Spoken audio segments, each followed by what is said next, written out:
आज हम बात करेंगे accounting treatment of reserves and accumulated profits when there is a change in the profit sharing ratio of existing partners. अच्छा, इस topic की एक खास बात है, एक बार सीखो और इसका बार बार आप लोग उठाओगे। अगर आपने इसको यहाँ पर भैया बढ़िया से सीख लिया तो एक बार सीखने के बाद ध्यान से मेरी बात को समझना, अगर आपने इस टॉपिक को यहाँ पर मेरे साथ सीख लिया ढंग से तो क्या रहेगा, सेम आपको कॉपी पेस्ट कहाँ पर करना पड़ेगा, एडमिशन में सेम चलेगा, रिटायरमेंट में सेम चलेगा, डेथ में सेम चलेगा। ठीक है, अभी हम लोग कहाँ पे बात कर रहे हैं, अभी हम बात कर रहे हैं चेंज इन PSR में, प्रॉफिट शेयरिंग रेशियो में। तो सेम चीज़ जो आप यहाँ पर सीखोगे वो सब बाकी जगह भी चलने वाला है क्या टॉपिक है, बोलते हैं अकाउंटिंग ट्रीटमेंट करनी है किसकी भैया, रिजर्व्स की करनी है और एक्यूमुलेटेड प्रॉफिट की करनी है। एक वर्ड यहाँ पर हो रहा है एक्यूमुलेटेड, इसका मतलब वो प्रॉफिट जो इकट्ठा किया गया है। समझ में आ रही बात या नहीं आ रही? अगर मैं आपको इसकी एक हल्की सी यहाँ पर मैं एक छोटी सी बैलेंस शीट बना के दिखाऊँ आपको कुछ इस तरीके से, आपको क्वेश्चन में इस तरीके से कोई एक छोटी सी बैलेंस शीट दी हुई रहेगी, मानो ये आपको बैलेंस शीट दी हुई और आपको बैलेंस शीट की ये लिएबिलिटीज़ वाली साइड में यहाँ पर दिया हुआ क्या रहेगा, रिजर्व्स। यहाँ पर क्या दिया हुआ रहेगा, प्रॉफिट एंड लॉस। कौन सा बैलेंस होता है यहाँ पर, क्रेडिट बैलेंस होता है। समझ में आ रहा? तो इसके बारे में बात हो रही है कि जो रिजर्व्स दिया हुआ है ये प्रॉफिट एंड लॉस का क्रेडिट बैलेंस दिया हुआ है। एक्यूमुलेटेड प्रॉफिट मतलब इकट्ठा किया गया है। ऐसा हो सकता है कि मान लो कोई पार्टनरशिप फर्म है जहाँ पर ये दो पार्टनर, एक पार्टनर ए है दूसरा पार्टनर बी है और ये पिछले 4-5 सालों से बिजनेस कर रहे हैं। समझ में आया?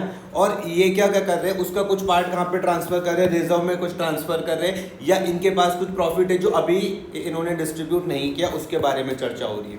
लेकिन अब क्या बात आ गई, अब इनके बीच में रेशो क्या हो रहे हैं, चेंज हो रहे हैं, तो हम क्या ट्रीटमेंट करेंगे हम वो देखते हैं। तो बुक में भैया केस नंबर 1 जब आप पढ़ के देखोगे तो बुक में देखो केस नंबर 1 में क्या लिखा हो, पहले मैं समझा रहा हूँ फिर आपको उसके नोट्स बनाने अच्छे ढंग से। केस नंबर 1 क्या बोलता है, when reserves and accumulated profit and losses are to be transfer to the capital accounts. ध्यान समझो, यहाँ पर लॉसेस भी दिख रहा है, लॉसेस ये लॉसेस, तो ये लॉसेस कहाँ पर दिखेगा, यहाँ पर प्रॉफिट एंड लॉस का कौन सा बैलेंस, डेबिट बैलेंस। समझ में आया? ध्यान से समझना, असेट साइड में क्या दिखता है, ये जो दिख रहा है आपको ये क्या है भैया, लॉस है, और जो यहाँ पर दिख रहा है लिएबिलिटी साइड में ये क्या होता है, प्रॉफिट होता है। इसको याद समझना, ठीक है, ध्यान से इसके बारे में बात हो रही है। तो वो लोग बोल रहे हैं कि when reserves and accumulated profit and losses are to be transfer to the capital account, हम लोग क्या करेंगे भैया, reserves and accumulated profit and losses को हम लोग कहाँ पे ट्रांसफर करेंगे, कैपिटल में ट्रांसफर करेंगे। थोड़ा सा सोच के देखो, अगर मैं सिर्फ जो बातें बोल रहा हूँ वहाँ पर ध्यान देना, यहाँ पर ध्यान दो। ये रिजर्व समझ में आ रहा? यहाँ पर देखो, मानो एक बैलेंस शीट में यहाँ पर बनाता हूँ आपके साथ, एक मैंने यहाँ पर एक छोटी सी बैलेंस शीट ये आपके लिए यहाँ पर बना दी। अब मानो कि आपके पास यहाँ पर पार्टनर है, एक पार्टनर ए है, दूसरे पार्टनर क्या है, बी। भैया ए की कैपिटल है कितनी, 1 लाख रुपए इसकी कैपिटल है, मान लो 2 लाख रुपए। बैलेंस शीट में यहाँ पर क्या दिख रहा, रिजर्व दिख रहा है मान लो 50,000 रुपीज़ का। यहाँ तक कोई दिक्कत तो नहीं है। अच्छा, इनके जो ओल्ड रेशियो हैं वो मान लो वो थे भैया कितने, 3:2। इन्होंने कहा हम अपने रेशियो चेंज करेंगे, तो चेंज करने के बाद जो इनके जो न्यू रेशियो हो गए वो हो गए मान लो 1:1। ये कहानी है, समझ में आ गया? तो यही हमारे चैप्टर का नाम है, change in profit sharing ratio. कि पहले रेशियो थे कितने, 3:1, अब हम उसको चेंज करने के बाद कितने हो रहे हो, 1:1 हो रहे। पार्टनर कौन है भैया, एक पार्टनर का नाम ए है, दूसरे पार्टनर का नाम क्या है, बी है। रिजर्व्स आपको समझ में आता है कि भैया ये लोग क्या करते होंगे कि जब प्रॉफिट कमाते होंगे तो प्रॉफिट का कुछ पार्ट है कहाँ पर ट्रांसफर करते होंगे, रिजर्व में ट्रांसफर करते होंगे। अब ध्यान से मेरी बात को मुझे जवाब देना, इस रिजर्व में किसका हक है, पार्टनर्स का। कौन से पार्टनर्स का, ए और बी का। आप मुझको बताओ कि अगर मुझे ये रिजर्व इन दोनों के बीच में बांटना हो तो मैं कौन से रेशियो में बांटूंगा, 3:2 में या 1:1 में? 1:1। नहीं, आपका गलत आंसर, ओल्ड में ही तो बांटूंगा मैं। ये तो इनका नया रेशियो है, यही मेरी बात समझ में। तो आपने एक सिद्धांत सीख लिया कि भैया जो रिजर्व्स है अगर आप पार्टनर्स के बीच में बांटोगे तो कौन से उसमें बांटोगे, ओल्ड में बांटोगे। इसको रटना नहीं, इसको समझना है भाई, ये तो नया रेशियो, ये तो चेंज करने के बाद आएगा। 1:1 तो चेंज करने के बाद आएगा, जो रेशियो पहले से चलता हुआ आ रहा है उसी में ही हम इसको बांटेंगे। समझ में आया? एक बात तुमको ये समझ में आई। दूसरी बात मैं ये बोलूं कि अगर ये रिजर्व पार्टनर्स के बीच में बढ़ जाएगा तो उनकी कैपिटल बढ़ जाएगी या कम हो जाएगी, बढ़ जाएगी। पक्का? ठीक है, तुमने कहा कि अगर ये रिजर्व पार्टनर्स के बीच में बढ़ जाएगा तो इनकी कैपिटल L+ हो जाएगी। L+ होने का मतलब कहां पर हम शो करेंगे, क्रेडिट में शो करेंगे। किताबों में आ जाओ फिर। केस नंबर 1 क्या बोलता है कि when reserves and accumulated profit and losses are to be transferred to the capital account. At the time of the change in the profit sharing ratio, there are reserves or accumulated profit and loss existing in the books of the firm. Books मतलब यही balance sheet के बारे में बात हो रही है, जैसे मैंने अभी यहाँ पर बना के दिखाई। These should be transfer to the partners capital account if capital are fluctuating और current account if capital are fixed. मैंने आपको बताया था मेरे पास पार्टनर्स कैपिटल दो तरीके से बनता है, याद आ रहा, फिक्स्ड और फ्लैक्चुएटिंग। ठीक है, अगर भैया फ्लैक्चुएटिंग है तो आप कहाँ पे ट्रांसफर करोगे? पार्टनर्स कैपिटल में करोगे। अगर फिक्स्ड है तो आप कहाँ पे ट्रांसफर करोगे? करंट अकाउंट में ट्रांसफर करोगे। और कौन से रेशियो में करोगे? ओल्ड रेशियो में। रटोगे तो भूल जाओगे, दिमाग में जोर डालो, बोलो यार न्यू रेशियो तो होंगे ना, एग्रीमेंट चेंज करने के बाद होंगे न्यू रेशियो, तो न्यू में थोड़ा ना बांट सकते हैं, ओल्ड में ही तो बांटेंगे। तो आपको ये वाली बात समझ में आ रही? इसका मतलब अगर मुझे बैलेंस शीट से रिजर्व हटाना है तो किसके बीच में बटेगा? ये हमेशा ओल्ड पार्टनर्स के बीच में बटेगा। और कौन से रेशियो में बटेगा? ओल्ड रेशियो में, जिसके वजह से कैपिटल क्या हो जाएगी? उनकी बढ़ जाएगी। जब कैपिटल बढ़ती है तो काय का रूल लगता है? एल प्लस का लगता है। और एल प्लस मतलब हम कहाँ पर दिखाते हैं? क्रेडिट में दिखाते हैं। आई बात समझ में? आगे बढ़ के देखते हैं। The reason for such transfer is that reserves and accumulated profit and losses have come into existence before the change in the profit sharing ratio and hence belongs to the partners in their old profit sharing ratio। समझ में आ गया? अगर आपको जो reserve दिख रहा है balance sheet में, अगर आपको बैलेंस शीट में क्या दिख रहा? ये रिजर्व दिख रहा है। ये मानो यहाँ पर आपको प्रॉफिट एंड लॉस का क्रेडिट बैलेंस दिख रहा, ये प्रॉफिट दिख रहा है या फिर ये लॉस दिख रहा है, तो ये किससे पहले का है? आप बोलोगे भैया ये तो प्रॉफिट एंड ये जो चेंज इन पीएसआर से पहले का रेशियो है, ये बात का थोड़ी ना है। तो अगर पहले का रेशियो होगा तो हम किस में बांटेंगे? ओल्ड में बांटेंगे। और अगर ये चीज ओल्ड पार्टनर्स के बीच में बटेगी तो उनकी कैपिटल को क्या कर देगी? बढ़ा देगी। रट तो नहीं रहे हो? थोड़ा सा चीजें समझ में आ रही है? ठीक है, फिर तुम मुझको बोलोगे, देखते हैं यहाँ पर, जब भी इसकी एंट्री तुम यहाँ पर लिख लेना, क्योंकि भैया याद रखना कि जो अभी लास्ट बार जो सीबीएसई का पेपर हुआ है वहां पे जर्नल पूछी गई है बहुत सारी। आई बात समझ में? इसलिए अपनी जर्नल स्ट्रॉन्ग करके रखो। देखो तुम्हें ये समझ में आ जाएगा। ये सब मुझको पढ़ना है अभी। रिजर्व्स मुझको पढ़ना है, प्रॉफिट एंड लॉस मुझको पढ़ना है, वर्कमैन कॉम्पनसेशन मुझको पढ़ना है, इन्वेस्टमेंट फ्लैक्चुएशन रिजर्व मुझको पढ़ना है। ये सब के सब जब पार्टनर्स के बीच में बटेंगे, अभी मैं सब समझाऊंगा कि वर्कमैन कॉम्पनसेशन क्या है, इन्वेस्टमेंट फ्लैक्चुएशन रिजर्व क्या है। ये सब पार्टनर्स के बीच में बटेंगे तो कैपिटल को क्या करेंगे? बढ़ाएंगे। आप फिलहाल ये समझ जाओगे एल प्लस का रूल यहाँ पर लग रहा है, कोई दिक्कत तो नहीं है। To old partners capital account और करंट अकाउंट और रेशियो कौन सा है? Old ratio. क्लियर हो गया? अच्छा, अगर लॉस पार्टनर्स के बीच में बढ़ जाए तो क्या होगा? उनकी कैपिटल को कम करेगा, तो उसमें एल माइनस का रूल लग रहा है, ये भी आप समझ जाओगे। समझ में आया? कोई दिक्कत तो नहीं है? इतनी सी बात समझ में आ रही? प्रॉफिट एंड लॉस भी रहेगा, लॉस रहेगा तो वो भी बढ़ जाता है। और ये डेफर्ड रेवेन्यू एक्सपेंडिचर देखो आपको कहाँ पर दिखता है? इस क्लास को 2-4 बार देखना, दिमाग में चीजें बैठ जाएंगी। डेफर्ड रेवेन्यू एक्सपेंडिचर तुमको कहाँ दिखता है? बैलेंस शीट पर। ये तुमने बनाया बैलेंस शीट, यहाँ पर तुमको दिखता है डेफर्ड रेवेन्यू एक्सपेंडिचर। जैसे होता था, याद है, एडवर्टाइजमेंट सस्पेंस या एक्सपेंस। ठीक है, ये जो भी रहेगा ओल्ड पार्टनर्स के बीच में बढ़ जाएगा, और जब ये बढ़ेगा तो पार्टनर्स की कैपिटल को क्या कर देगा? कम कर देगा। अभी यहाँ पर जोर मत डालना कि यार ये क्या है, कि ये वर्कमैन कॉम्पनसेशन रिजर्व क्या है, अलग से समझाऊंगा। इन्वेस्टमेंट फ्लैक्चुएशन रिजर्व क्या है, अलग से समझाऊंगा। अभी मैंने क्या चीज़ समझाया आपको? ये रिजर्व के बारे में चर्चा करी, प्रॉफिट एंड लॉस के क्रेडिट बैलेंस के बारे में चर्चा करी, डेबिट बैलेंस के बारे में चर्चा करी, और डेफर्ड रेवेन्यू एक्सपेंडिचर के बारे में चर्चा करी। क्लियर हो रहा? अच्छा, अब यहाँ पर देखना ध्यान से, इलस्ट्रेशन नंबर 27 क्या बोलते हैं? एक्स वाई जेड मेरे पास पार्टनर है जिनके बीच के रेशियो 4:3:2 है।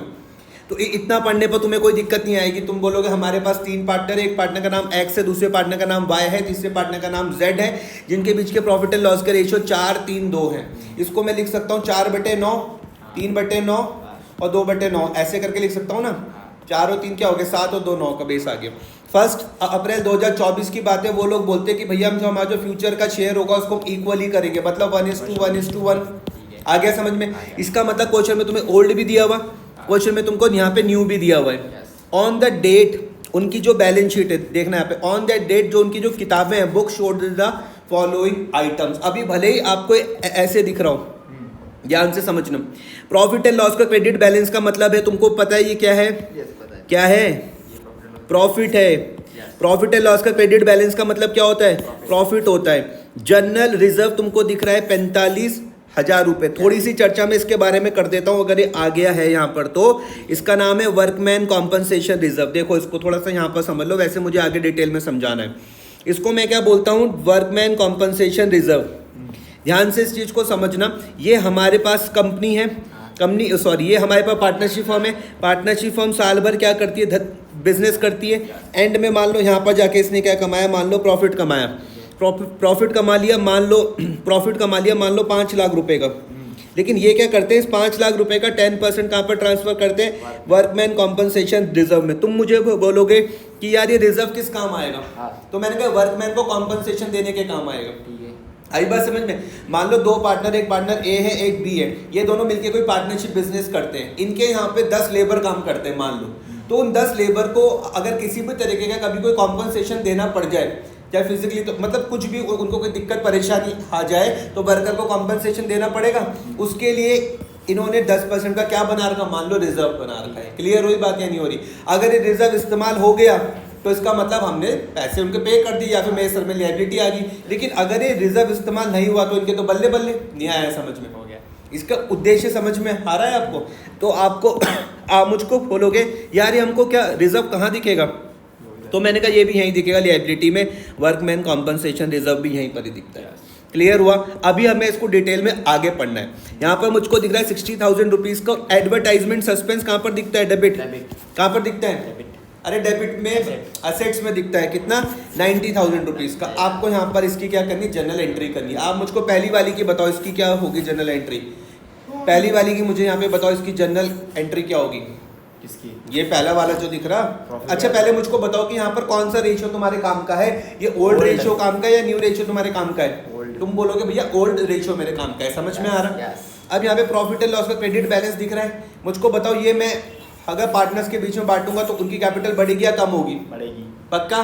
क्योंकि प्रॉफिट हुआ है। क्योंकि आप बोलोगे भैया जो क्रेडिट बैलेंस होता है, क्रेडिट बैलेंस का मतलब क्या होता है? प्रॉफिट होता है। और अगर हम प्रॉफिट को पार्टनर्स के बीच में बांटेंगे तो उनकी कैपिटल क्या हो जाएगी?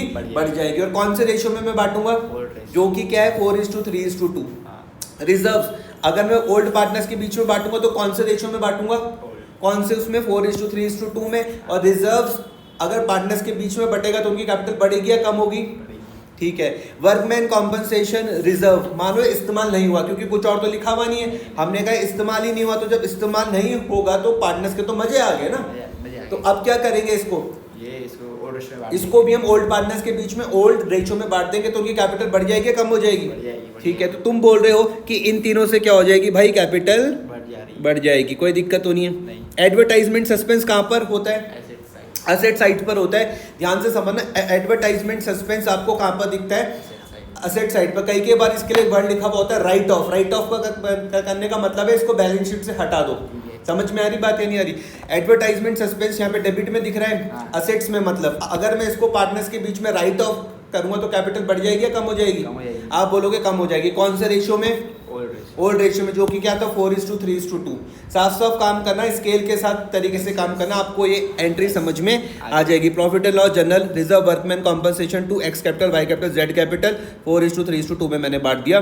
ठीक है। इसमें मैंने काय का रूल लगा दिया, इससे इनकी कैपिटल क्या हो जाएगी? बढ़ जाएगी। एडवर्टाइजमेंट सस्पेंस से क्या हो जाएगी? कैपिटल कम हो जाएगी। यहाँ तक कोई दिक्कत तो नहीं है? कर पाओगे इसको? 28 में मैं पहुँचता हूँ। तो यहाँ पे भैया 3 पार्टनर है, बबीता, कविता और दिनेश।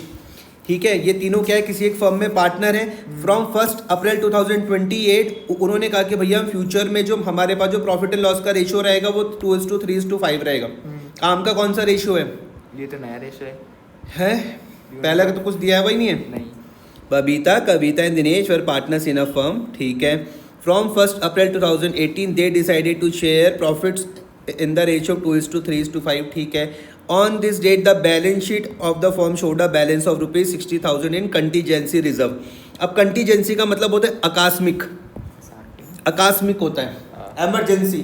जैसे सपोज करते तुम घर से बाहर निकलोगे तो 10-50 रुपए तो जेब में रख के आओगे भाई, कोई कुछ इमरजेंसी पड़ गई तो उसके लिए। तो सेम उस तरीके से ये है कंटीजेंसी रिजर्व। कंटीजेंसी का मतलब होता है आकस्मिक, इमरजेंसी, कोई सिचुएशन आ गई तो ये रिजर्व यहाँ पे दिख रहा कितना है? 60,000 रुपीज का है। अच्छा कोई रेशियो जब इनके बीच में नहीं दिया हुआ है तो हम क्या मान के चलते हैं? ओल्ड तो कुछ दिया हुआ नहीं, तो इक्वल मान के हम चलेंगे। अच्छा यहाँ पे डेबिट बैलेंस भी दिया हुआ 1,20,000 रुपए का प्रॉफिट एंड लॉस में। ये क्या है? प्रॉफिट है कि लॉस है? ठीक है। डेबिट बैलेंस हमेशा क्या होता है? लॉस होता है। ये तुमको डेबिट बैलेंस कहाँ पर दिखेगा?